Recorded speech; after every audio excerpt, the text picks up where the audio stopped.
और अपनी पढ़ाई को अच्छे तरीके से कर रहे होंगे। तो मेरे सभी प्यारे बच्चों को गुड आफ्टरनून, राधे राधे, जय श्री राम। तो मेरे प्यारे बच्चों कैसे हैं भाई? चलिए टाइम हो चुका है, तो टाइम पर आप लोग आ भी चुके हैं और हम भी आ चुके हैं। तो प्यारे बच्चे अब क्लास को कंटिन्यू किया जाएगा। तो पहले एक बार सभी प्यारे बच्चे क्लास से जुड़ जाएं और फिर जल्दी से फिर क्लास को शुरू किया जाएगा, ठीक ना। जैसा कि आज हम लोग पढ़ने वाले हैं प्यारे बच्चों चैप्टर नंबर 7, है ना। ये आपको बता देते हैं प्यारे बच्चों, आज हम पढ़ने वाले हैं चैप्टर नंबर 7, जो हमारे लिए है ना, हमारे परीक्षा के लिए बहुत ही ज्यादा इंपॉर्टेंट है। यहाँ से आपको हमने आपसे बताया था ना कि यहाँ से कम प्यारे बच्चे 20+ नंबर पूछे जाने की पूरी संभावना रहती है। तो इस लेसन को हम अच्छे तरीके से पढ़ेंगे। यहाँ से आपके लॉन्ग क्वेश्चन भी आपको मिल जाते हैं, 1 या 2 क्वेश्चन, कभी कभी एक ही क्वेश्चन, नहीं तो किसी किसी सेट में देखें 2-2 क्वेश्चन यहाँ से पूछे जा सकते हैं। तो बढ़िया तरीके से पढ़ेंगे प्यारे बच्चे। तो एक बार सभी प्यारे बच्चे जुड़ जाएंगे और फिर हम बातें भी करेंगे और बताते भी चलेंगे कि कौन सा क्वेश्चन लॉन्ग क्वेश्चन आपसे पूछा जा सकता है, ठीक ना। कौन सा लॉन्ग क्वेश्चन आप सबसे पूछा जा सकता है, ये भी बातें करने वाले हैं।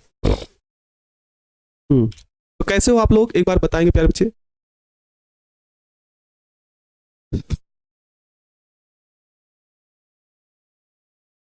बढ़िया है ना सभी लोग। तो मेरे साथ प्यारे बच्चे जुड़ चुके हैं रवीश कुमार, अभिनव पटेल, अरविंद कुमार, प्रियंका कुमारी, मुकेश कुमार, सोनम भारती, सलमान, अंकेश कुमार, नेहा कुशवाहा, शांति कुमारी, राखी कुमारी यादव,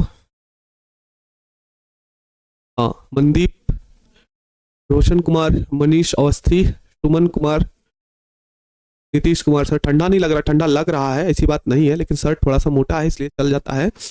और कैसे हो बाबू लोग, सब बढ़िया है ना? चलें क्लास को शुरू किया जाए। क्लास को शुरू किया जाए, एक बार सभी प्यारे बच्चे बोलेंगे। और हम पहले बताते रहे आज की जो क्लास होने वाली है वो अभी से लेकर 1:20 तक चलेगी, ठीक ना। 1:20 तक चलेगी। तो बीच में आप लोग कमेंट ना करिएगा कि हाँ सर अब क्या बोलते हैं छुट्टी करिए, ठीक ना। 1:20 तक क्लास चलने वाली है, ठीक ना। तो चले क्लास को शुरू किया जाए अब बिना देरी के।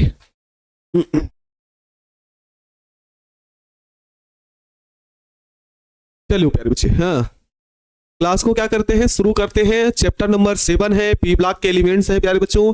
यहाँ से क्वेश्चन आपसे बहुत अच्छे खासे पूछे जाते हैं, इसलिए हम लोग हर टॉपिक को अच्छे तरीके से समझते हुए मन लगाकर पढ़ते हुए चलेंगे। क्वेश्चन जैसे पूछे जाएगा हमको जवाब भी वैसे देना है। ये नहीं है कि आप उसमें महाभारत लिखें। लॉन्ग क्वेश्चन का मतलब ये कि क्वेश्चन आपसे जो पूछा जाए जवाब उसी का देना है।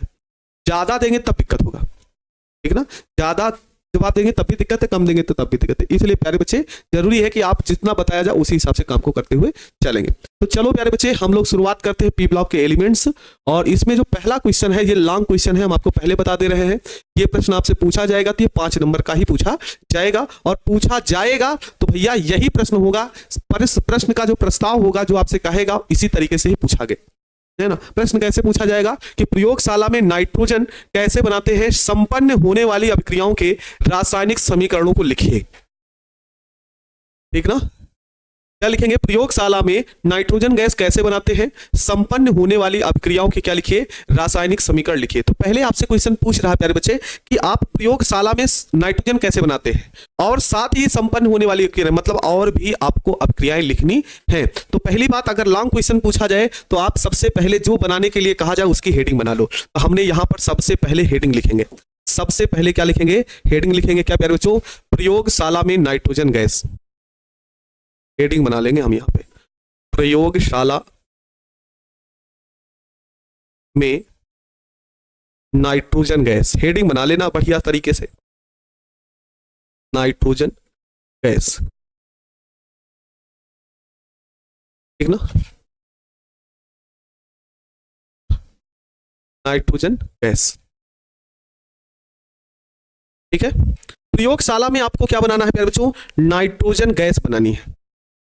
बोलो क्या आप लोग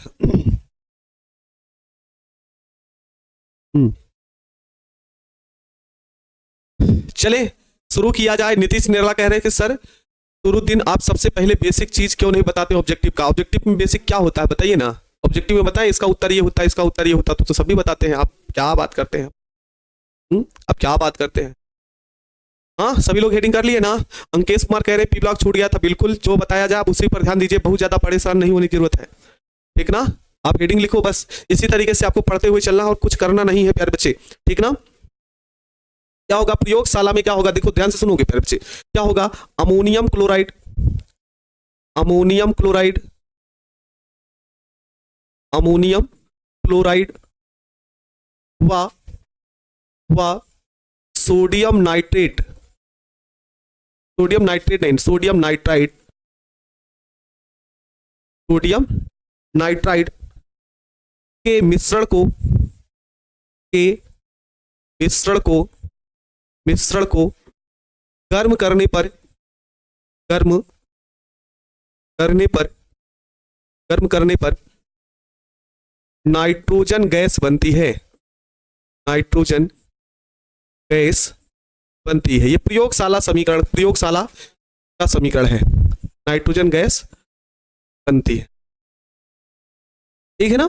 देखो नौसादर या फिर अमोनियम क्लोराइड, जिसका फार्मूला होता है प्यारे बच्चों NH4Cl plus ammonium sodium nitride क्या होता है NaNO3, NaNO3। उधर वाले उत्पाद क्या होंगे, है ना, उधर वाले उत्पाद क्या होंगे उसके बारे में आपको समझना। सोडियम नाइट्राइड NaNO2 नाइट्रेट हो जाएगा,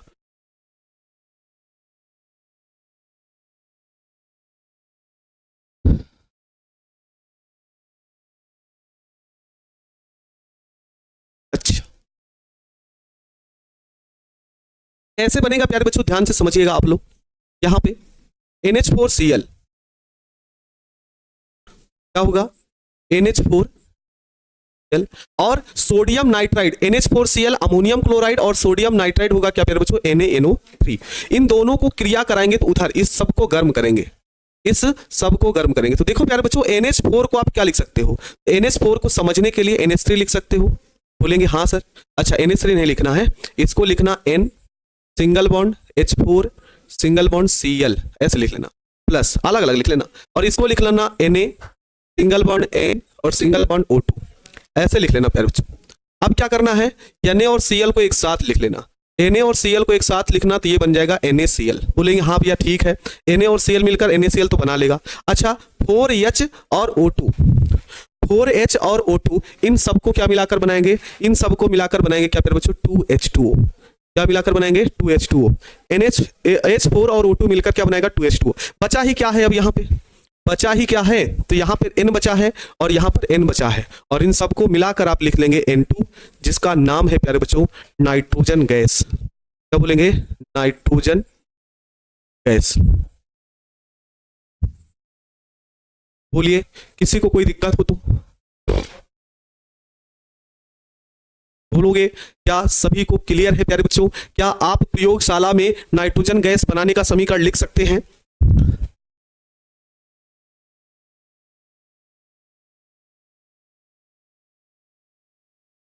बोले क्लियर है ना, बना लेंगे आप सभी।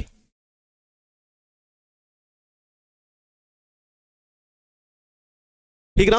अब देखो प्यारे बच्चे यहां तक तो जवाब हो गया है ना, यहां तक तो आपका क्या हो गया, जवाब क्लियर हो गया कि प्रयोगशाला में नाइट्रोजन गैस कैसे बनाते हैं, क्लियर हो गया, ठीक ना, यहां तक हो गया। अब आगे क्या आएगा, है ना, अब आगे क्या आएगा, आगे कह रहा संपन्न होने वाली, है ना, संपन्न होने वाली अभिक्रियाओं के समीकरण को लिखिए। ठीक है, संपन्न होने वाली रासायनिक अभिक्रियाओं के समीकरण भी लिखिए। मतलब और ऐसी कौन सी अभिक्रियाएं हैं जिनसे हम नाइट्रोजन गैस बनाते हैं, जिनसे हम नाइट्रोजन गैस क्या करते हैं प्यारे बच्चों, बनाते हैं। ठीक है, तो भैया प्रयोगशाला में नाइट्रोजन गैस बनाने का यही हो गया कि अमोनियम क्लोराइड का मिश्रण ले लीजिए, अमोनियम क्लोराइड और सोडियम नाइट्राइड का मिश्रण लीजिए, दोनों को गर्म करिए तो बन जाएगा नाइट्रोजन गैस। कैसे बनेगा ये वाला भाग उधर भी हमने लिख दिया, ये तो हो गया पहले। अब संपन्न होने वाली अभिक्रियाएं इधर लिखेंगे, है ना, तो यहां पर आप इसको मान लीजिएगा संपन्न होने वाली अभिक्रियाएं, ठीक ना, संपन्न होने वाली अभिक्रियाएं से लिख लो, हेडिंग बना लो, संपन्न होने वाली अभिक्रिया, जिससे पता चले कि हाँ हम किसके लिए लिख रहे हैं, संपन्न होने वाली अभिक्रियाएं, अभिक्रियाएं। चलो संपन्न होने वाली अभिक्रियाओं में आप एक पॉइंट यहां पर लिखेंगे, क्या प्यारे बच्चों, point number 1 ammonium dichromate, ammonium dichromate, ammonium dichromate को गर्म करने पर, को गर्म करने पर नाइट्रोजन गैस प्राप्त होती है। नाइट्रोजन गैस गैस प्राप्त होती है। ठीक है ना, ये हो जाएगा। ठीक है, क्या बोलेंगे, अमोनियम डाइक्रोमेट को गर्म करने पर नाइट्रोजन गैस प्राप्त होती है। तो अमोनियम डाइक्रोमेट का फार्मूला क्या होता है? तो अमोनियम डाइक्रोमेट का फार्मूला होगा NH4 का whole twice Cr2O7। Ammonium dichromate का फार्मूला क्या होगा? NH4 का होल ट्वाइस इंटू Cr2O7। इसका सही जवाब हो जाएगा अमोनियम डाइक्रोमेट का। यार बच्चों, ये नाइट्रोजन गैस कैसे बनेगी तो इसको समझो, हम कैसे बता रहे हैं। देखो क्या हम बोल रहे हैं, यहां पर NH4 का होल ट्वाइस है। क्या है? NH4 का होल ट्वाइस। तो इसको ऐसे लिख लो ना, NH4 समझने के लिए। क्या? N single bond H4। बाकी तो ये सब N2 के रूप में है, N2 के रूप में, तो ऐसे लिख लिए N2। Cr2O7 है तो प्यारे बच्चों इसको लिखना Cr2। Cr2 कितने ऑक्सीजन है समझने के लिए, तो यहां पर कुल 7 ऑक्सीजन है, तो यहां पे लिखना 4 ऑक्सीजन और यहां पे लिखना 3 ऑक्सीजन। एकदम बेसिक है, जितना तोड़ सकते हैं हम उतना हमने आपको तोड़ दिए हैं यहां पर लिखने। क्या लिखेंगे? NH4 2+ को समझने के लिए क्या लिखेंगे? N single bond H4, N single bond N4, क्योंकि 2 है। इसी प्रकार से Cr2O7 है तो इसको हमने क्या लिखा प्यारे बच्चों? Cr2 ऑक्सीजन की संख्या 7 है तो 4 और 3 के रूप में लिख लेना। बस आपको जोड़ने का तरीका मालूम होना चाहिए बस प्यारे बच्चों। तो इन दोनों को साथ में जोड़ लेंगे, इन दोनों को साथ में जोड़ लेंगे तो यहां पर बनेगा Cr2O3। ठीक है, Cr2O3 हो जाएगा। अच्छा भाई चलिए, यहां पर कितने हाइड्रोजन है? तो 4 यहां के, 4 यहां के और 4 ऑक्सीजन। 4 हाइड्रोजन, 4 हाइड्रोजन, 4 ऑक्सीजन, कुल मिला के 8 हाइड्रोजन, 4 ऑक्सीजन को आप लिख सकते हो प्यारे बच्चों 4H2O। और यहां पर N और N मिलकर क्या बन जाएगा? N2 बन जाएगा। लीजिए बनकर तैयार हो गई कौन सी गैस? Nitrogen gas.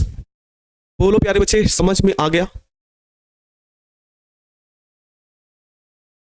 बोलो, क्या आपको ये पॉइंट क्लियर हो गया?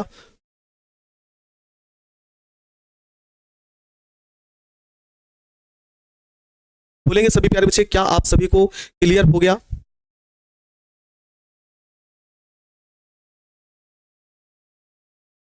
हाँ,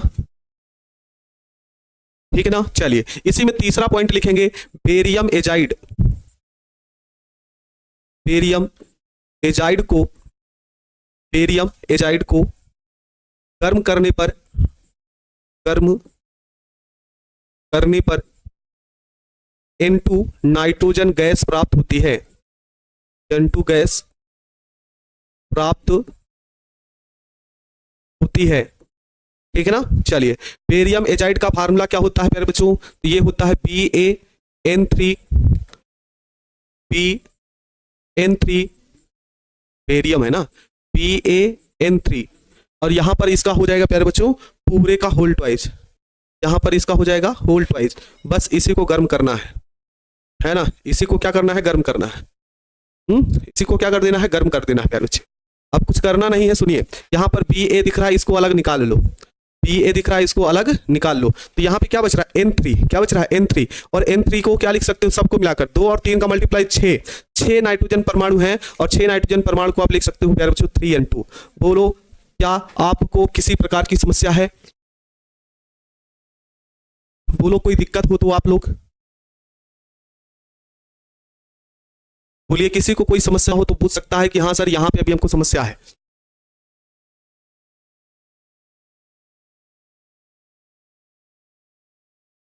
तो क्या प्यारे बच्चे, आपका पहला लॉन्ग क्वेश्चन क्लियर हो गया?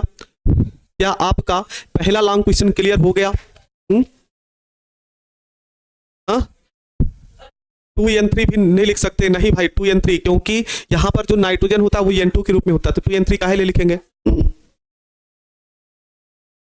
समझ में आ गया ना। ये सारी पहला प्रश्न यही है कि प्रयोगशाला में नाइट्रोजन कैसे बनाते हैं, संपन्न होने वाली अभिक्रियाओं के क्या लिखिए?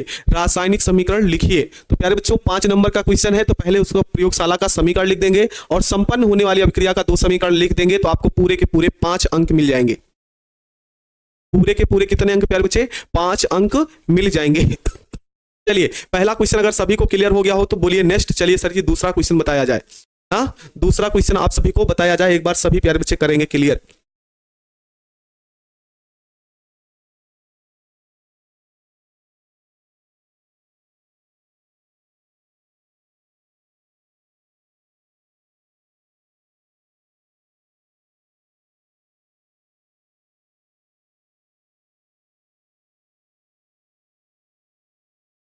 चलो प्यारे बच्चे, हाँ इसमें चित्र नहीं है, चले आगे चले। चलो प्यारे बच्चे, अगला क्वेश्चन आपसे क्या पूछेगा वो आपके सामने है। यहां से भी क्वेश्चन, ये वाला भी क्वेश्चन। आप ऐसा समझिए, मुझे पूरी उम्मीद है कि ये वाला क्वेश्चन इस बार आपसे पूछा जाएगा, वो भी 5 नंबर का। हम आपको ये भी बता दे रहे हैं, मुझे पूरी उम्मीद है कि ये वाला क्वेश्चन इस बार 5 नंबर में पूछा जाएगा। समझ में आ गया ना? क्या है प्यारे बच्चे, 5 नंबर का क्वेश्चन आपसे पूछा जा सकता है, इसलिए इसको आप लोग अपने दिमाग में बढ़िया तरीके से बनाए रखिएगा, ठीक है ना। क्वेश्चन क्या है कि हैबर विधि से अमोनिया के निर्माण का सिद्धांत लिखिए। सिर्फ सिद्धांत लिखने के लिए कह रहा है, पूरी विधि छापने के लिए नहीं कह रहा क्वेश्चन, ठीक है ना। क्या लिखने के लिए कह रहा है? निर्माण का सिद्धांत लिखें। यह कॉपर सल्फेट घोल से किस प्रकार अभिक्रिया करता है? आप जाके देखिएगा, आप जाके देखिएगा प्यारे बच्चे कि ऐसे प्रश्न आपके कई बार पूछे गए हैं। 2021 के बात करें, 2020 के बात करें, 2020, 21, 22, 23 और 24, इन 5 सालों में 3 से 4 क्वेश्चन इस पार्ट लेसन से हैं जो हर बार रिपीट हुए हैं। तो इसलिए आपको इस प्रश्न पर विशेष ध्यान रखना, ये 5 नंबर का क्वेश्चन है। अच्छा, अगर ये प्रश्न हमारी परीक्षा में आ गया तो सर लिखना कैसे है ना? सर लिखना कैसे है? तो भैया लिखेंगे कैसे? पहले आप हेडिंग बनाएंगे। क्या बनाएंगे? हैबर विधि से अमोनिया का निर्माण। ऐसे मोटी हेडिंग से लिखेंगे आप, हैबर विधि से अमोनिया का निर्माण। हैबर विधि से अमोनिया का निर्माण। हैबर विधि से अमोनिया का निर्माण, ये हेडिंग मेन हेडिंग हो जाएगी आपकी। हैबर विधि से अमोनिया का क्या हो जाएगा? निर्माण हो जाएगा, ठीक है। फिर उसके बाद है ना, फिर उसके बाद आपको 2 हेडिंग बनाना है। फिर उसके बाद 2 हेडिंग बनाना है। एक लिखना है आपको अणुसूत्र, फिर हेडिंग लिखना क्या? अणुसूत्र। फिर हेडिंग लिखना आप लोग क्या? अणुभार। क्या लिखना? अणुभार। फिर आप लोग इसका जवाब लिख दीजिएगा। अणुसूत्र क्या होता है? तो बोलेंगे NH3, ठीक ना। अणुभार क्या होगा प्यारे बच्चों? तो यहां पर इसका सही जवाब हो जाएगा 17 आ जाएगा, ठीक ना। चलिए भाई, यहां तक लिख लेंगे तो फिर आप हेडिंग बनाएंगे, फिर हम मोटी हेडिंग बनाएंगे फिर से, और फिर से हम मोटी हेडिंग बनाएंगे क्या प्यारे बच्चों? सिद्धांत। मोटी हेडिंग बनाएंगे और लिखेंगे यहां पे सिद्धांत।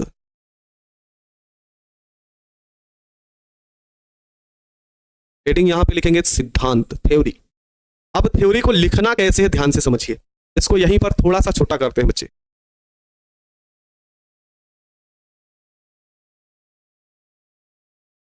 चलिए शुरू करें यहां पे सिद्धांत लिखना।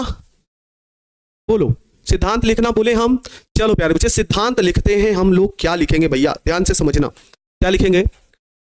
N2 व H2, N2 व H2 गैस, N2 व H2 गैस। अनुपात कितना होगा? तो 1:3 के अनुपात में मिलाकर, के अनुपात में मिलाकर 200 वायुमंडल दाब, 200 वायुमंडलीय दाब व 700 केल्विन ताप पर यफी उत्प्रेरक व एमो उत्प्रेरक वर्धक, यमो उत्प्रेरक वर्धक की उपस्थिति में, है ना, यमो उत्प्रेरक वर्धक की उपस्थिति में मिश्रण को प्रवाहित करने या फिर मिश्रण को गर्म करने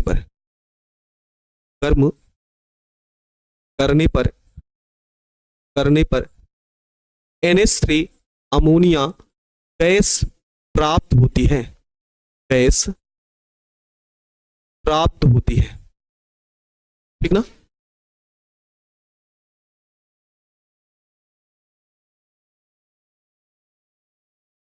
ठीक है ना। क्या होगा? N2 व H2 गैस को, है ना, 1:3 के अनुपात में मिलाकर 200 वायुमंडल दाब तथा 700 केल्विन ताप, है ना, ताप कामा यफी उत्प्रेरक व एमो उत्प्रेरक वर्धक की उपस्थिति में मिश्रण को क्या करने पर? गर्म करने पर क्या बोलेगा प्यारे बच्चों? NH3 प्राप्त होता है। देखो कैसे ये पूरी डिफिनेशन लिखी गई, ध्यान से समझिएगा आप लोग। देखो N2 लिखा गया प्लस 3H2 लिखा गया, N2 प्लस 3H2, उत्क्रमणीयता का चिन्ह है। यहां पर क्या आएगा प्यारे बच्चों, Fe आएगा और MO आएगा। ठीक, तापमान कितना होगा, तो 200 ATM होगा और तापमान होगा 700 केल्विन। तो यहां पर आपको प्राप्त हो जाएगा 2NH3। ये सभी के सभी मिल जाएंगे, ठीक ना। तो क्या बन जाएगा 2NH3। तो यहां पर डेल्टा H बराबर आपको मिलता क्या है, डेल्टा H बराबर -46.1 किलो जूल मोल प्रति कैलोरी, किलो जूल प्रति मोल, कैलोरी नहीं, किलो जूल प्रति मोल। अब मेरी बात समझो प्यारे बच्चे, अब मेरी बात समझना और क्वेश्चन क्या कैसे लिखना है वो समझ जाना। ये पूरी की पूरी लाइन हमने कैसे लिखा वो हम आपको बता रहे हैं।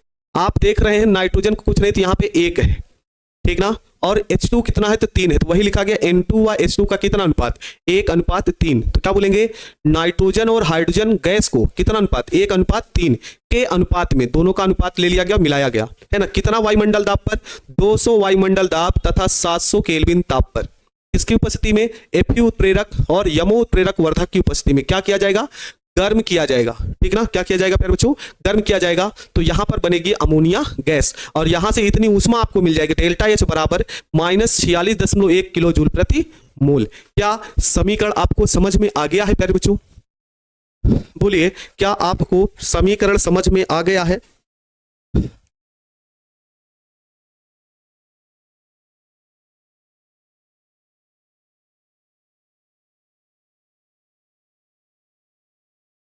अब एक प्रेम कुमार है, सर कह रहे हैं अणुभार 17 कैसे आया है। अब सोचिए ना, अगर आप 12th में पढ़ रहे हैं अणुभार 17 नहीं है तो दिक्कत है भाई, तो दिक्कत है। नाइट्रोजन का परमाणु क्रमांक कितना होता है, नाइट्रोजन का परमाणु क्रमांक कितना होता है, 7 होता है। 2 गुना करोगे तो प्यारे बच्चे ये 14 आ जाएगा और हाइड्रोजन का 1 ही होता है, 3 से मल्टीप्लाई, तो बराबर ये 17 हो जाएगा, ठीक है ना। 1:3 कैसे आया भैया, तो यहाँ पर N का तो सिर्फ 1 ही है, यहाँ पे कुछ नहीं, तो ये 1 ही मूल्य लिया गया है और H2 के 3 मूल, तो वही लिखा गया 1:3। क्या सभी को सारी बातें क्लियर है, क्लियर है ना सभी को सारी बातें। तो अब आगे देखो, अब आगे हम अगला पेज लेते हैं, ध्यान से समझते चलना, लाइन बाय लाइन एकदम बढ़िया तरीके से चल रहे हैं, दिक्कत नहीं होनी चाहिए। अच्छा प्यारे बच्चों, यहीं पर थोड़ा सा ध्यान दो, ध्यान से सुनिएगा हम आपसे आगे क्या बोल रहे हैं।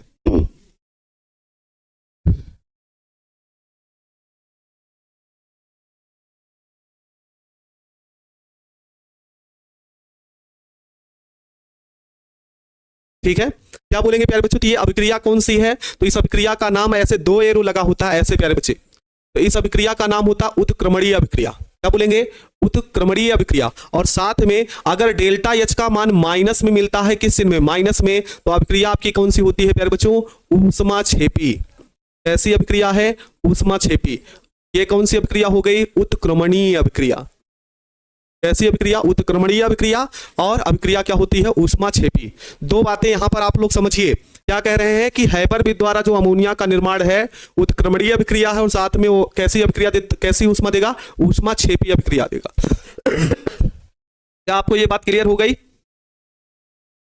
जो बोले एक बात क्लियर हो गई, ऊष्माक्षेपी अभिक्रिया है और क्या है, उत्क्रमणीय अभिक्रिया है। तो यही लाइन हम आगे लिखेंगे, यही लाइन हम आगे लिखेंगे, देखिए कैसे लिखेंगे, ठीक ना, यही लाइन हम अब आगे लिखेंगे, ठीक ना। चले आगे देखते हैं क्या लिखेंगे प्यारे बच्चों। तो लिखा जाएगा भैया कि यह अभिक्रिया उत्क्रमणीय, यह अभिक्रिया उत्क्रमणीय तथा ऊष्माक्षेपी अभिक्रिया है, ऊष्माक्षेपी अभिक्रिया है। अतः अधिक अमोनिया गैस प्राप्त करने के लिए, अतः अधिक अमोनिया गैस प्राप्त करने के लिए, अधिक अमोनिया गैस प्राप्त करने के लिए निम्न बातों का ज्ञान होना आवश्यक है, निम्न बातों का ज्ञान होना आवश्यक है। निम्न बातों का ज्ञान होना क्या है प्यारे बच्चों? आवश्यक है। चलिए, निम्न बातों का ज्ञान होना आवश्यक है, तो भैया ऐसी कौन कौन सी बातें होती हैं? क्या आप लोगों ने प्यारे बच्चे 11th में लासा तेलिय नियम पढ़ा है? क्या आप सब लोगों ने 11th में लासा तेलिय का नियम पढ़ा है प्यारे बच्चों? पढ़े होंगे भैया लासा तेलिय का नियम। तो यहां पर हम एक नियम लिखते हैं और लिखेंगे यहां पर लासा तेलिय नियम। लासा तेलिय नियम से, लासा तेलिय नियम से पढ़े हैं? कुछ लोग कह रहे हैं सर पढ़े हैं और कुछ लोग कह रहे हैं नहीं पढ़े हैं। चलिए, नहीं पढ़े तो कोई बात ना है, हम जैसे आपको बताते हुए चल रहे हैं उस बात को समझिएगा प्यारे बच्चों। पहली हेडिंग क्या लिखेंगे? ताप का प्रभाव। क्या लिखेंगे? ताप का प्रभाव। हर बात समझते हुए चलिएगा। क्या बोलेंगे? ताप का प्रभाव। प्यारे बच्चों मेरे लाडलो ध्यान से समझिएगा, है ना। क्या बोल रहे हैं हम कि भैया लासा तेलिय का नियम पढ़ रहे हैं, तो अभी जो हैबर विद द्वारा अमोनिया का निर्माण पढ़ रहे हैं हम लोग, हैबर विद द्वारा अमोनिया का क्या पढ़ रहे हैं? निर्माण पढ़ रहे हैं। तो जो ऊष्मा होती है वो ऋणात्मक होती है, तो डेल्टा एच बराबर -T, मतलब ऋणात्मक होती है। और ऋणात्मक चिन्ह क्या प्रदर्शित करता है कि दी गई अभिक्रिया ऊष्मा क्षेपी अभिक्रिया है। कैसी अभिक्रिया है? ऊष्मा क्षेपी अभिक्रिया है। ऊष्मा क्षेपी अभिक्रियाएं वे अभिक्रियाएं होती हैं, ऊष्मा क्षेपी अभिक्रियाएं वे अभिक्रियाएं होती हैं जिनसे ऊष्मा निकलती है, जिनसे ऊष्मा निकलती है या ऊष्मा त्याग होती है। तो मेरे प्यारे बच्चों एक बात बताओ कि जब किसी अभिक्रिया से ऊष्मा बाहर निकल रही होगी, जब किसी अभिक्रिया से ऊष्मा बाहर निकल रही होगी, उत्सर्जित हो रही होगी, तो क्या आप उसको और क्या ताप दोगे? क्या उसको और ताप देना जरूरी होगा? नहीं ना। क्यों? क्योंकि उससे पहले से ही ऊष्मा उत्सर्जित हो रही है, तो हमको उसको ताप को बढ़ाना नहीं है, ताप को कम करना है। क्या करना है प्यारे बच्चों? ताप को कम करना है। तो यहां पर क्या है भैया? ऊष्मा क्षेपी अभिक्रिया, अर्थात पहले से ही ऊष्मा बाहर निकल रही है, तो ताप को कम करना है। क्या करना है प्यारे बच्चों? ताप को कम करना है। तो यहां पर अमोनिया की अधिक मात्रा बढ़ाने के लिए क्या करना पड़ेगा? ताप कम करने पर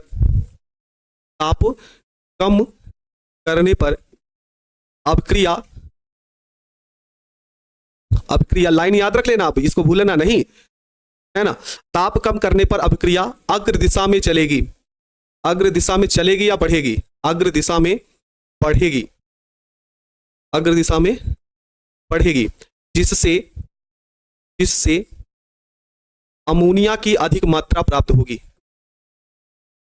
अमोनिया की अधिक मात्रा बनेगी, अधिक मात्रा बनेगी, ये याद रख लेना। समझ गए ना? ताप कम करोगे तो मेरी अभिक्रिया आगे की ओर बढ़ेगी, ना तो पीछे की ओर बढ़ेगी। आगे बढ़ने का मतलब En2 और H2 बदलेगा अमोनिया में, आगे बढ़ने का मतलब।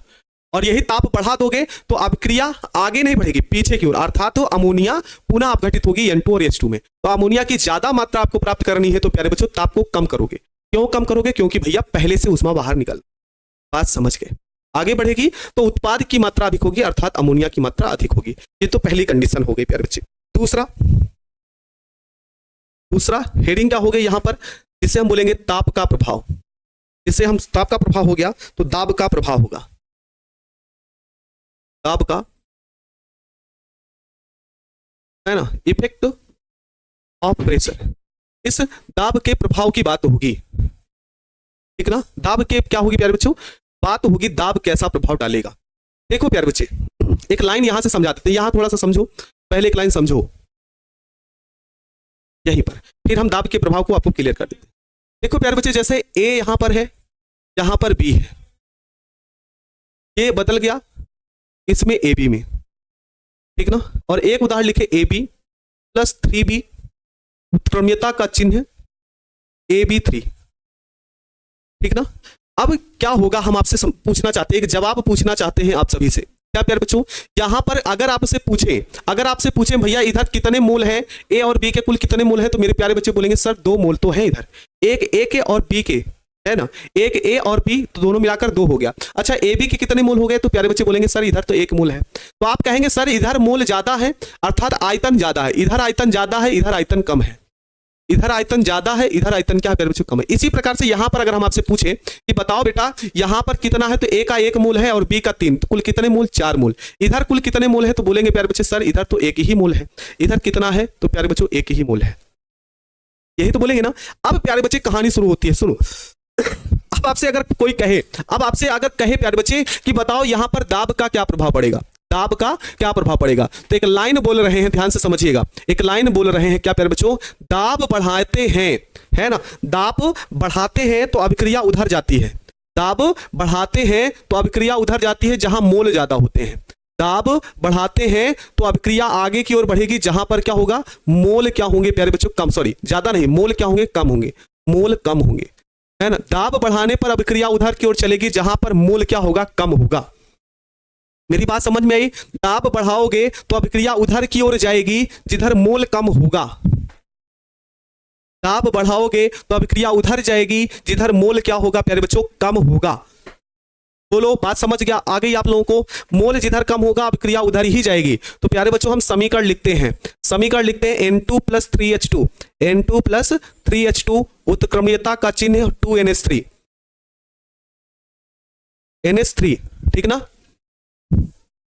NH3। अब देखो यहां पर मोल कितने हैं, तो 1 मोल यहां पर और 3 यहां पर, इधर कुल मोल 4 हैं और इधर मोल कितने हैं, 2 हैं। तो बताओ प्यारे बच्चे इस अभिक्रिया के लिए, इस अभिक्रिया के लिए बताएंगे सभी प्यारे बच्चे, जवाब देंगे, क्या इधर मोल की संख्या 4 है, इधर मोल की संख्या 2 है। तो अगर आपको, सुनिए, अगर आपको अमोनिया की मात्रा ज्यादा करनी है, अमोनिया ज्यादा प्राप्त करनी है, हाँ अमोनिया इधर आपको ज्यादा करनी है, तो दाब कम करोगे कि ज्यादा करोगे, जवाब सभी का आना चाहिए। दाब को कम करना पड़ेगा कि दाब को कम करना पड़ेगा कि ज्यादा करना पड़ेगा, चलो जवाब दो भाई। इधर मोल 4 है और इधर मोल 2 है, तो बताओ अमोनिया ज्यादा प्राप्त करनी है तो दाब को कम करोगे, दाब को कम करोगे कि दाब को ज्यादा करोगे, हाँ कम करना पड़ेगा। अभी है ना, है ना, अगर हम गुस्सा गए बाबू ना तो समझ जाइएगा सुदर्शन चक्र चल जाएगा भाई, हाँ सुदर्शन चक्र चल जाएगा। जो कम बोल रहे हैं इतना आसान तरीके से बोले, दाब लगाओगे तो आयतन उधर ज्यादा होगा, दाब बढ़ाने पर अभिक्रिया उधर बढ़ेगी जहां मोल कम होगा, तो दाब बढ़ाओगे तो इसका मान ज्यादा होगा, भैया ज्यादा प्राप्त करना है, इधर मोल कम है तो दाब बढ़ाओगे तो तभी अभिक्रिया आगे बढ़ेगी, हाँ समझ गए ना। हाँ अगर कम वाले हो गए तो इतना समझ जाने सुदर्शन चक्र चल जाएगा फिर। तो क्या बोलेंगे भैया यहां पर, मेरे सभी प्यारे बच्चे बोलेंगे कि भैया यहां पर क्या होगा, इस अभिक्रिया के लिए, इस अभिक्रिया के लिए, इस अभिक्रिया के लिए दाब बढ़ाने पर, दाब बढ़ाने पर, दाब बढ़ाने पर अभिक्रिया अग्र दिशा में चलती है, अभिक्रिया अग्र दिशा में चलती है, अग्र दिशा में चलती है, जिससे जिससे जिससे अमोनिया की मात्रा अधिक बनेगी, NH3 की मात्रा अधिक बनेगी, NH3 की मात्रा अधिक बनेगी। बोलो समझ में आ गया, समझ में आ गया प्यारे बच्चे, हाँ हाँ चलो ये समझ में आ गया तो भाई किसी को कोई दिक्कत नहीं होनी चाहिए, ठीक है ना, समझ में आ गया ना। चलिए इसका आपको चित्र भी बनाना होता है, इसका क्या बनाना पड़ेगा, चित्र भी बनाना पड़ेगा।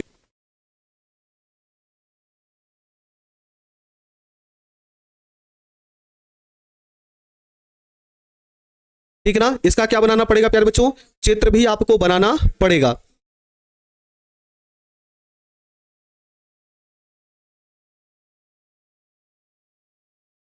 ठीक ना, समझ में आ गया ना, ठीक ना। चलिए भाई ये तो समझ में आ गया, तो अब हम चित्र बना देंगे यहाँ छोटा सा, छोटू सा यहाँ पर हम चित्र बना देंगे, छोटू सा यहाँ पर हम चित्र बनाएंगे, चित्र थोड़ा सा स्पीड में बनाएंगे भाई। चित्र पर आप लोग कमांड करिएगा अच्छे तरीके से, बुक से चित्र आप अपना देखकर बढ़िया तरीके से बनाइएगा। बाकी हम थोड़ा सा जल्दबाजी में बनाएंगे तो थोड़ा इधर का उधर हो सकता है, हाँ थोड़ा सा इधर का उधर हो सकता है, इस बात का ध्यान रखिएगा।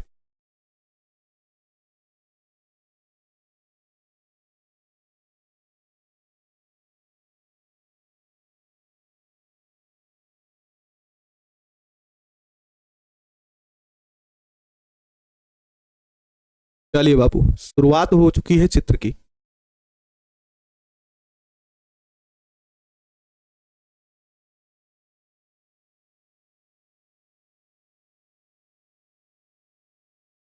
ठीक है, यहां पर क्या होगा, यहां से ही भेजा जाएगा N2 और H2 के मिश्रण को।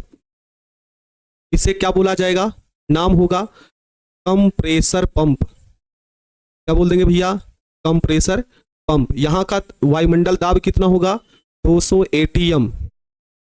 ठीक है, यहां पर दो चीजें भरी होंगी, है ना। इसे आप कौन सा कक्ष बोलेंगे, इसे आप बोलेंगे उत्प्रेरक कक्ष। इसमें दो चीजें भरी होंगी, है ना। इसमें दो चीजें रखी होंगी, एक भरा होगा Fe और साथ में भरा होगा एक क्या प्यारे बच्चों, एमओ। मॉलिब्डिनम भी होगा प्यारे बच्चे, है ना, मॉलिब्डिनम भी होगा, मॉलिब्डिनम होगा और Fe होगा। चलिए भाई, अब आगे यहां से एक छोटू सा यहीं से छिद्र होगा।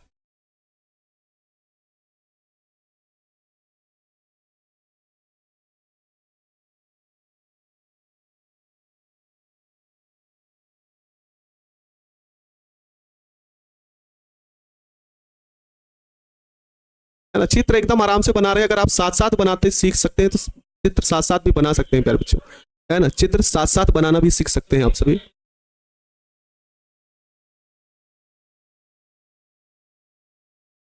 ठीक ना, ऐसे बन जाएगा।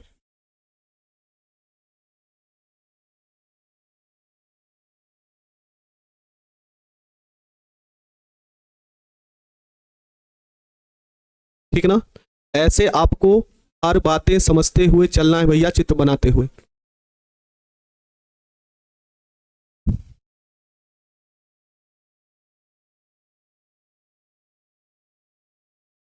यहां पर ऐसे पानी की तरह भर दीजिएगा, पानी भरा होता है।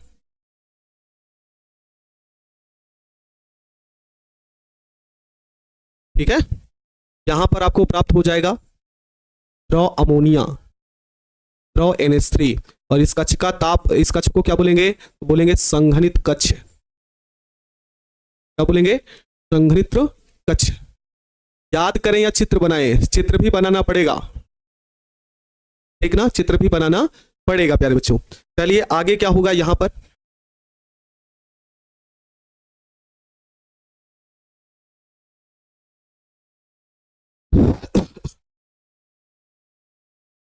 सुनिए।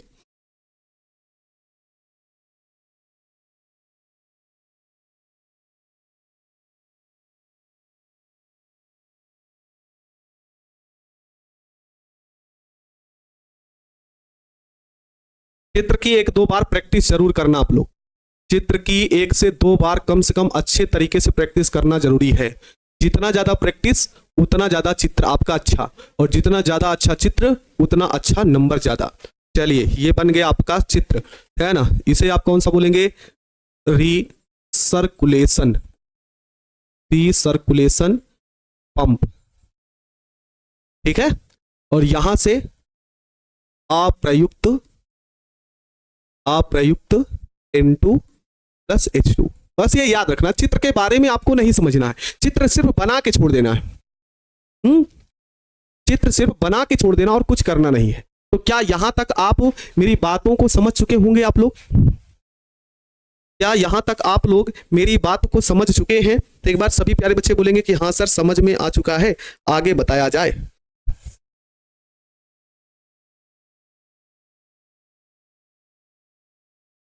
हाँ, समझ में आ गया है।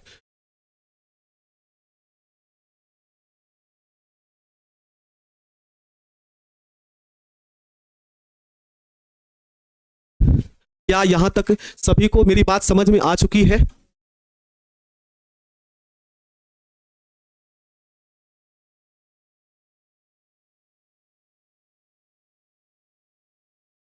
ठीक है, आगे बढ़ेंगे। हाँ, चित्र बनाना तो पेंसिल से ही बनाना, राठ पेन से मत बनाना, ठीक ना। राठ पेन से ही बनाना और पेंसिल से ही बनाना, रेड रेड पेन का पेन का यूज मत करना। अच्छा, यहीं पर एक अगला क्वेश्चन पूछा गया था आपसे, है ना। यहीं पर एक क्वेश्चन पूछा गया था कि कॉपर सल्फेट घोल से अभिक्रिया करता है, क्वेश्चन पूछा गया था ना, तो यहां पर लिखेंगे अभिक्रिया, है ना। यहां पर प्यारे बच्चों क्या लिखेंगे, अभिक्रिया। यहां पे हेडिंग बनाएंगे हम लोग, कॉपर सल्फेट घोल से अभिक्रिया, कॉपर सल्फेट घोल से अभिक्रिया। समीकरण तो बहुत ही आसान है, समीकरण बहुत ही क्या है, आसान है। देखो कैसे, कॉपर सल्फेट का फार्मूला होगा CuSO4, बोलेंगे हाँ सर। अमोनिया का फार्मूला होता है NH3, क्या होता है NH3। तो ये एक प्रकार का ये संकर लवण बनाता है। कैसा लवण बनाता है प्यारे बच्चों, संकर लवण, जिसे आप बोलते हैं जटिल यौगिक, है ना, संकर लवण, संकर लवण जिसे आप बोलते हैं जटिल यौगिक, ये होता है संकर लवण बनाता है। ठीक है, अब क्या होगा यहां पर ध्यान से सुनिएगा, क्या होगा CuSO4 और इसकी अभिक्रिया क्या होगी, NH3 से होगी, ठीक ना। तो इसकी अभिक्रिया कैसे होगी यहां पर बनेगा। देखो प्यारे बच्चे ध्यान से, संकर लवण ऐसे ब्रैकेट में लिखा जाता है, याद करने का दिमाग में फिट कर लो भाई, यही होगा। ये हो गया Cu NH3 है तो ऐसे लिख लेना NH3 और यहां पे लिख देना इंटू SO4, SO4। अच्छा, इसका IUPAC नाम क्या होगा, तो इसका IUPAC नाम होगा टेट्राएमीन, धनायन है तो ये हो जाएगा कॉपर सेकेंड, और ये होगा सल्फेट। चलिए खत्म हो गया। अगर आप इतना, है ना, अगर आप इतना पॉइंट नोट करते हैं तो आप 5 नंबर पूरे के पूरे हकदार होंगे, पूरे के पूरे 5 नंबर के हकदार होंगे। कोई उसमें 1 नंबर भी काट नहीं सकता, कोई 1 नंबर काट नहीं सकता, हम बता दे रहे हैं, कोई 1 नंबर भी नहीं काट सकता। समझ में आया ना प्यारे बच्चे, यहां तक आपको पूरा लिखना है, यहां से शुरू करना है। कह रहा हैबर विध से अमोनिया के निर्माण का सिद्धांत लिखें, या कॉपर सल्फेट घोल से किस प्रकार अभिक्रिया करता है। तो ये पूरा पेज लिखेंगे, फिर इसकी शर्तें लिख देंगे, फिर चित्र बना देंगे और फिर ये लिख देंगे। क्या यहां तक आपको समझ में आ गया, बोलो, लिख लेंगे।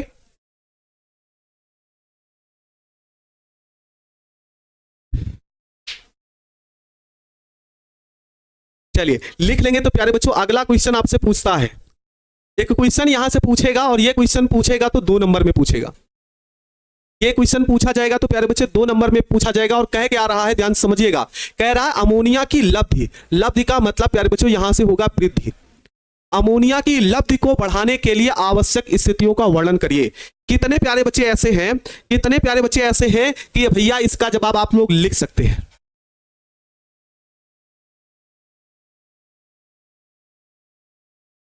है ना, देखा गया प्यारे बच्चे यहां पर बिहार बोर्ड में जितना भी लिखना रहता है उससे ज्यादा हम आपको बताए हैं लिखने के लिए।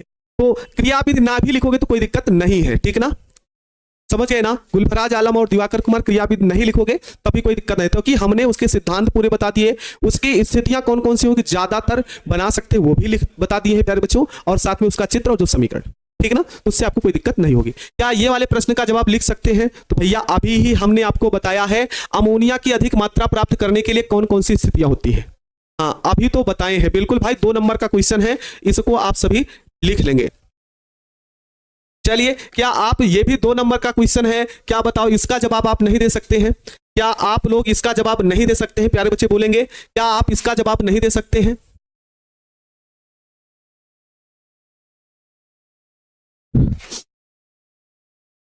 चलो इसका जवाब आप नहीं दे सकते हैं, जवाब दीजिए। क्या Cu2 है, कह रहा है Cu2+ विलयन के साथ, Cu2+ विलयन के साथ अमोनिया कैसे अभिक्रिया करता है। जवाब आप लोगों से चाहते हैं, क्या आप इस प्रश्न का जवाब नहीं दे सकते हैं।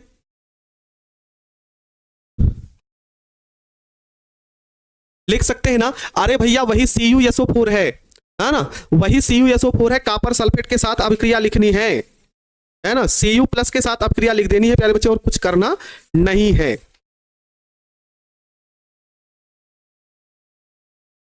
लिख देंगे, चलो लिख, जिनको समस्या होगी भैया हम लिख देते हैं, Cu2+ प्लस प्यारे बच्चों 4NH3 और यहां पर होगा CuNH3 4 NH3 4 2+ लगा है तो लगा दो, बोलो लिख लेंगे? बोलो, लिख लेंगे भैया आप लोग?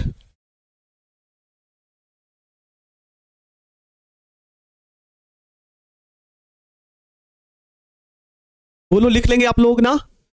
चलिए भाई, यहां तक तो लिख लेंगे, तो आगे का हम कल देखेंगे। कल देखने का मतलब अब हम वन लाइनर पढ़ने वाले हैं। चलो आ गया। जो कह रहे थे कि सर कुछ बेसिक भी बताओ, बेसिक इसलिए यहां से चलता है प्यारे बच्चे।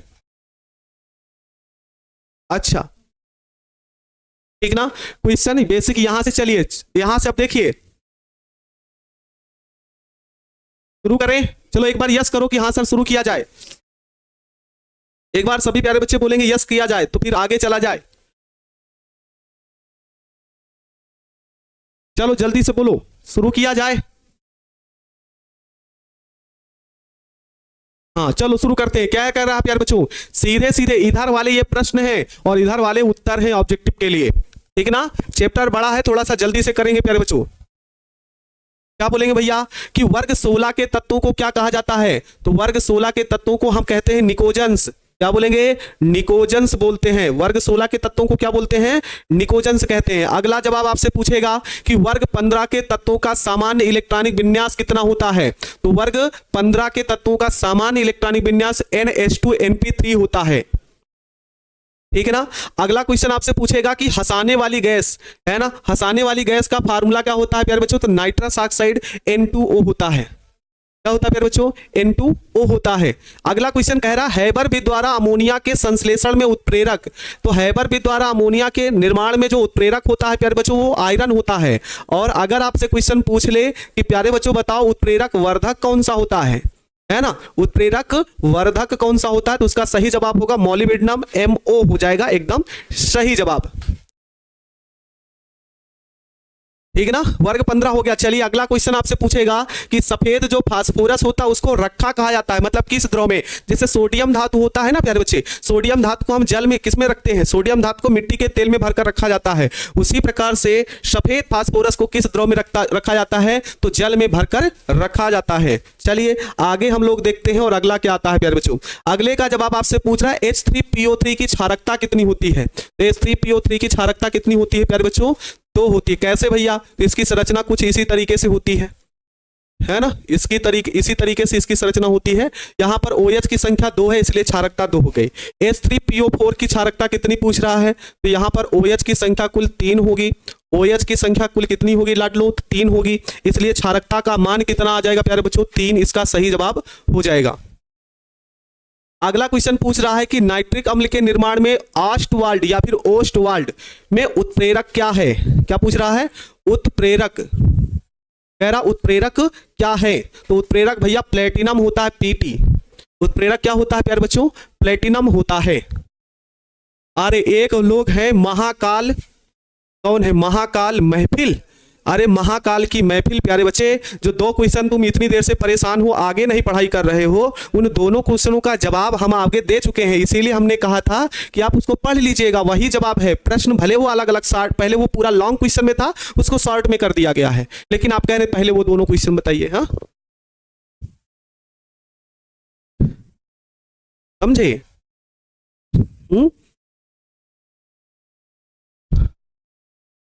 क्या आप लोग कमेंट करने में बिल्कुल नहीं चूकते हैं? आप पढ़ाई पर नहीं ध्यान देते, बस कमेंट कर दो। हाँ भैया OH की संख्या गिननी है। यहाँ पर OH 2 है तो क्षारकता 2 हो गई, यहाँ पर 3 है तो 3 हो गया। आगे वह गैस जो जल पर एकत्रित नहीं की जाती, तो वो सभी गैसों को हमने यहाँ पर लिख दिया है। Cl2 है, SO2 है, NH3 है, CO2 है।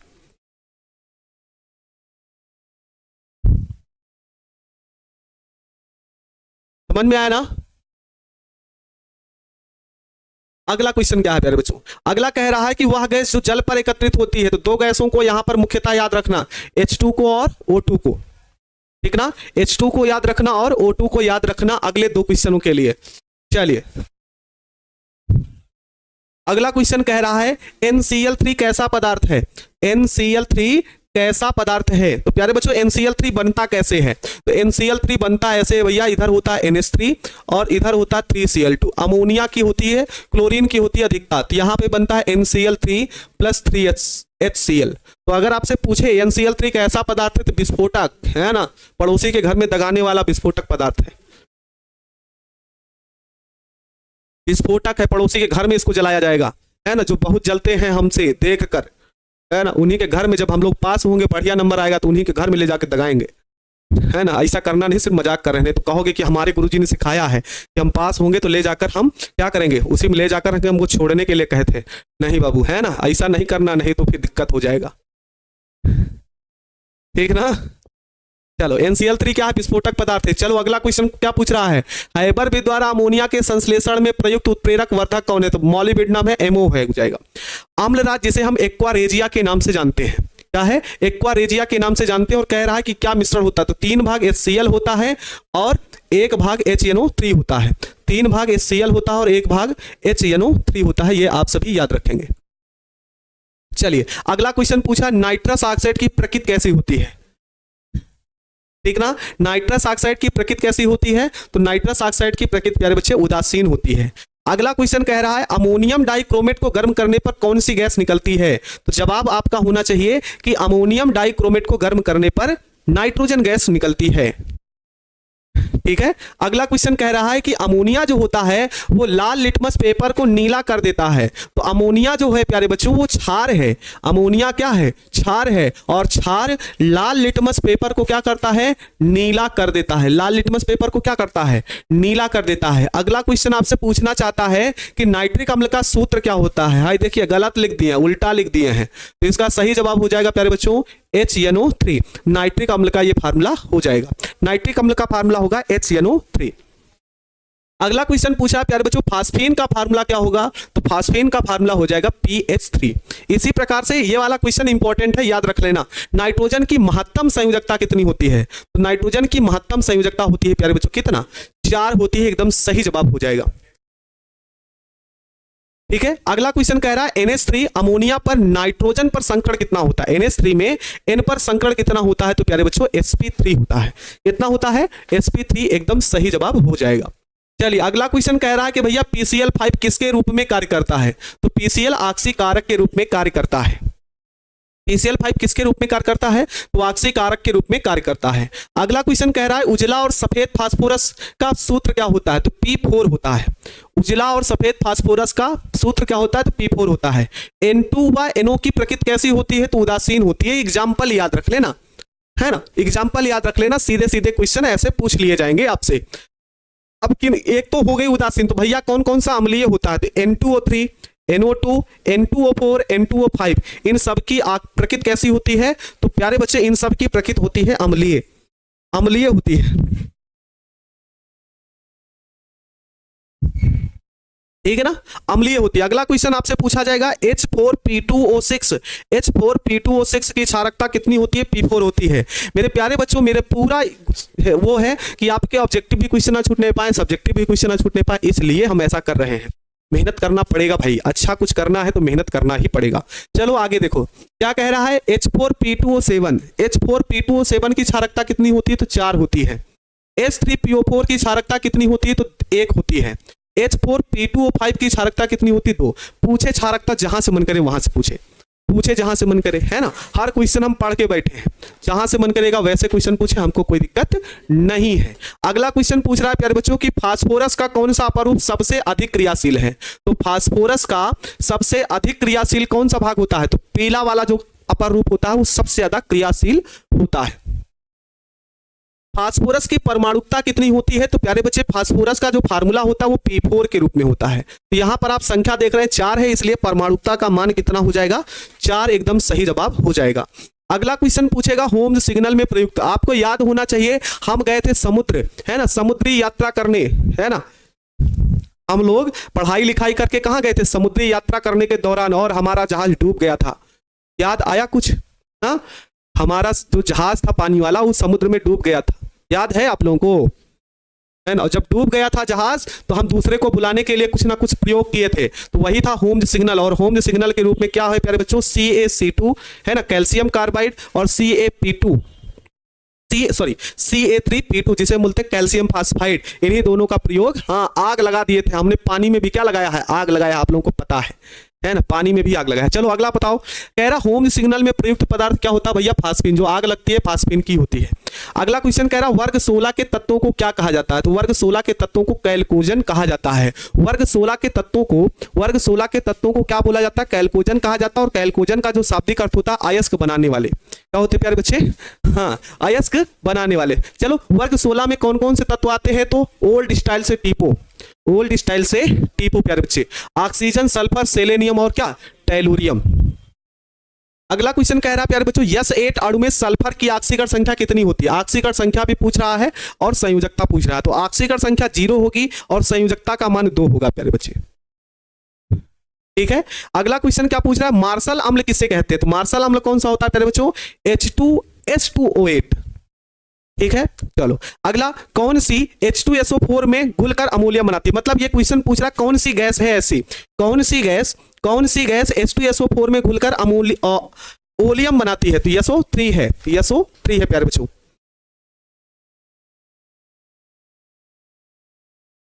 चलो आगे देखते हैं, 5-6 मिनट और लेंगे समय प्यारे बच्चे, ठीक ना, 5-6 मिनट समय और देंगे और ये वन लाइनर आज खत्म हो जाएगा, तो कल हम परसों तक ये चैप्टर भी खत्म करने की कोशिश करेंगे। चलो आगे देखते हैं, संपर्क प्रक्रम में, मतलब जो संपर्क विधि है उसमें प्रयुक्त उत्प्रेरक कौन सा होता है, तो वेनेडियम पेंटाऑक्साइड होता है, V2O5 होता है। ओलियम किसका मिश्रण होता है, तो ओलियम 2 चीजों का मिश्रण होता है, एक होता है H2SO4 प्लस SO3 का होता है। चलिए भाई अगला क्वेश्चन कह रहा है कि जब सल्फ्यूरिक अम्ल अर्थात H2SO4 चीनी के संपर्क में आता है तो काली पड़ जाती है। प्यारे बच्चों, जो चीनी होती है अगर उस पर सल्फ्यूरिक अम्ल डाल दिया जाता, तेजाब डाल दिया जाता, तो चीनी क्या हो जाती है प्यारे बच्चे, चीनी जो होती है वो काली पड़ जाती है। काली होने का कारण क्या, उससे जल के जितने कण होते हैं वो सभी निकल जाते हैं, अर्थात निर्जलीकरण के कारण होता है। अगला क्वेश्चन आपसे पूछेगा कि SO2 में सल्फर परमाणु पर संकरण, तो प्यारे बच्चों ये sp2 संकरण होता है। अगला क्वेश्चन क्या कह रहा है कि वर्ग 17 के तत्वों को क्या कहा जाता है, तो वर्ग 17 के तत्वों को हम बोलते हैं हैलोजन तत्व, क्या बोलेंगे, हैलोजन तत्व। अगला क्वेश्चन, हैलोजन तत्व का ऑक्सीकारक गुण क्या होता है। ऑक्सीकारक आप देखना, ऑक्सीकारक देखना प्यारे बच्चे, जिसका आकार छोटा होगा, है ना, जिसका आकार छोटा होगा उसका ऑक्सीकारक गुण ज्यादा होगा, तो वही है प्यारे बच्चे, F2 का आकार सबसे छोटा है इसलिए इसका ऑक्सीकारक गुण सबसे ज्यादा है, I2 का आकार सबसे बड़ा है इसलिए इसका ऑक्सीकारक गुण सबसे कम है। ये आप सभी याद रख लेंगे ऐसे। चलो आगे बढ़ते हैं हम लोग, बस 3 स्लाइड और है, खत्म हो जाएगा। चलो आगे देखो, हैलोजन तत्व का अपचायक क्रम, अपचायक क्रम आपसे पूछेगा तो जिसका आकार सबसे बड़ा होगा, जिसका आकार सबसे बड़ा होगा उसका अपचायक सबसे क्रम सबसे ज्यादा होगा। ऑक्सीकारक गुण पूछेगा तो जिसका आकार सबसे छोटा होगा, उल्टा जस्ट अपोजिट होगा प्यारे बच्चों, तो याद रख लेना। क्रम तो भैया याद ही रखना पड़ेगा, ये भी क्रम ही है तो क्रम भी याद रख लेंगे। अपचायक क्रम, हैलोजन अम्ल का अपचायक क्रम आपको यही ध्यान देना है प्यारे बच्चों कि जिसके लिए परमाणु आकार बड़ा होगा, जिसका हैलोजन का आकार बड़ा होगा उसका अपचायक गुण ज्यादा होगा। चलिए, डीकन विधि द्वारा किसका निर्माण किया जाता है, तो डीकन विधि द्वारा क्लोरीन गैस का क्या किया जाता है प्यारे बच्चों, निर्माण किया जाता है। अगला क्वेश्चन कह रहा है डीकन विधि में प्रयुक्त उत्प्रेरक क्या होता है, क्यूप्रिक क्लोराइड CuCl2 होता है, ठीक है भैया। क्लोरीन का विरंजक गुण किसके कारण आता है, विरंजक की क्रिया किसके कारण आती है, तो ऑक्सीकारक जो गुण होता है ना उसी के कारण ये क्रिया आती है। सबसे अधिक इलेक्ट्रॉन बंधुता वाला तत्व कौन सा होता है, तो सबसे अधिक इलेक्ट्रॉन बंधुता जिसकी बात करेंगे तो Cl होगा, विद्युत ऋणात्मकता होगी तो प्यारे बच्चों F होगा। चलो आगे देखते हैं क्या कह रहा है, सबसे अधिक विद्युत ऋणात्मकता वाला तत्व F है भाई, ठीक है, आसान है। क्लोरीन की ऑक्सीकारक अम्ल, देखो ऑक्सीकारक अम्ल की जो प्रबलता होती है प्यारे बच्चे, अणुभार ज्यादा होगा प्रबलता ज्यादा होगी, अणुभार कम होगा प्रबलता कम होगी, याद रखना। तो उसी के आधार पर यह लिखा गया, अणुभार के बढ़ते क्रम में ऑक्सी अम्ल की प्रबलता अधिक होगी, ये आपको ध्यान रखना है। चलो उत्कृष्ट गैसों पर पहुंच गए हैं प्यारे बच्चे। उत्कृष्ट गैसों का सामान्य इलेक्ट्रॉनिक विन्यास NH2NP6 होता है, जो कि आपको याद रखना है, इंपॉर्टेंट भी बन सकता है, ठीक ना। अगला, ऑक्सीजन परिवार के तत्वों का सामान्य इलेक्ट्रॉनिक विन्यास NH2NP5 होता है, ठीक है। और फिर उसके बाद 2 बार लिख दिए हैं क्या, हाँ, ऑक्सीजन परिवार 2 प्रकार से हो गया, नहीं बाबू ये गलत है, यहां पर ऑक्सीजन नहीं होगा, यहां पर होगा तो हैलोजन परिवार होगा। कौन सा परिवार होगा, हैलोजन परिवार, ठीक है ना। हैलोजन परिवार का इलेक्ट्रॉनिक विन्यास NH2NP5 होता है। इसी प्रकार से ऑक्सीजन परिवार का इलेक्ट्रॉनिक विन्यास होता है NH2NP4 होता है, और लास्ट होगा तो नाइट्रोजन परिवार का जो इलेक्ट्रॉनिक विन्यास होगा प्यारे बच्चे उसे बोलेंगे NH2NP5, सॉरी NH2NP और NP3 हो जाएगा नाइट्रोजन परिवार के लिए। लास्ट पेज है। चलो यहां पर भी देख के खत्म करते हैं आज की क्लास का। किस उत्कृष्ट गैस का अष्टक पूरा नहीं होता? भैया अष्टक किसका नहीं पूरा होता? तो वही होता है हीलियम का, वही है हीलियम, क्योंकि हीलियम में 8 इलेक्ट्रॉन नहीं होते, सिर्फ कितना इलेक्ट्रॉन होता है? 2 ही इलेक्ट्रॉन होता है। वायुमंडल में सर्वाधिक मात्रा में पाई जाने वाली अक्रिय गैस तो आर्गन गैस है। अजनबी गैस किसका नाम है? अजनबी गैस किसका नाम है? तो जीनान जो है प्यारे बच्चों, जिसे XE बोलते हैं, उसे आप अजनबी गैस के नाम से जानते हैं। अधिकतम संख्या में यौगिक बनाने वाली उत्कृष्ट गैस कौन सी है? तो जो जीनान है प्यारे बच्चों, इसी के सबसे ज्यादा यौगिक पाए जाते हैं। कोहरे को भेदने वाले लैंप में प्रयुक्त गैस कौन सी होती है? नियान गैस होती है। कौन सी गैस प्यारे बच्चों? नियान गैस। कैंसर के इलाज में प्रयुक्त अक्रिय तत्व कौन सा होता है? तो रेडान, जो कि एकदम सही जवाब हो जाएगा। ठीक है, तो ये था पी ब्लॉक का वन लाइनर जो आपके लिए इंपॉर्टेंट हो सकता है प्यारे बच्चे। अभी कल और परसों इसकी 2 दिन क्लासेस लेनी पड़ेंगी, ताकि चैप्टर बड़ा है, तो परसों तक ये वाला लेसन खत्म होगा हम लोग का। तो चलो बताओ क्लास आज का कैसा लगा प्यारे बच्चे? बस सभी प्यारे बच्चे बताएंगे। चलिए सभी प्यारे बच्चे बताएंगे आज का क्लास कैसा लगा।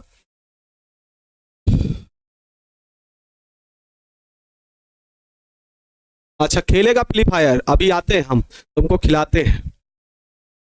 हाँ, अभी तक खिलाते हैं ना, खेलते हैं फ्री फायर। फ्री फायर खेलेगा तो सुदर्शन चक्र चलाएंगे। ठीक है, चलो प्यारे बच्चे अच्छे तरीके से मेहनत करते रहो प्यारे बच्चे। और आप जैसे भी सजेशन देते रहते, कल आपसे बताएंगे कि कल ऑब्जेक्टिव अगले जो सत्र आएगा मेरा, जो भी अगला जो कौन सा संडे है, संडे नहीं, मंडे और ट्यूसडे ना, सोमवार और मंगलवार को लघु उत्तरीय प्रश्न लाया जाए कि दीर्घ उत्तरीय प्रश्न लाया जाए। कल आप लोग सोच समझ के सभी प्यारे बच्चे बता देंगे हमको, ठीक ना, कि लघु उत्तरीय क्वेश्चन लाया जाए कि दीर्घ उत्तरीय क्वेश्चन लेके जाए। ठीक है, तो चले प्यारे बच्चे, मिलते हैं कल फिर नई क्लास में। तब तक के लिए मेरे प्यारे बच्चे अपना ध्यान रखिएगा और अच्छे तरीके से अपनी पढ़ाई को करते रहिएगा। विश्वास है कि कुछ आप अच्छा करेंगे, तो मेरे प्यारे बच्चे विश्वास को टूटने मत देना, मन लगाकर अपनी पढ़ाई को करते रहना। आपका विश्वास आपके माँ बाप बहुत ज़्यादा करते हैं। आपके माँ बाप का सपना पूरा हो, आपका सपना पूरा हो, अच्छे तरीके से आप लोग पढ़ाई को करते रहिए। मिलते हैं प्यारे बच्चे अगली क्लास में। तब तक के लिए मेरे सभी प्यारे बच्चों को जय हिंद, वंदे मातरम।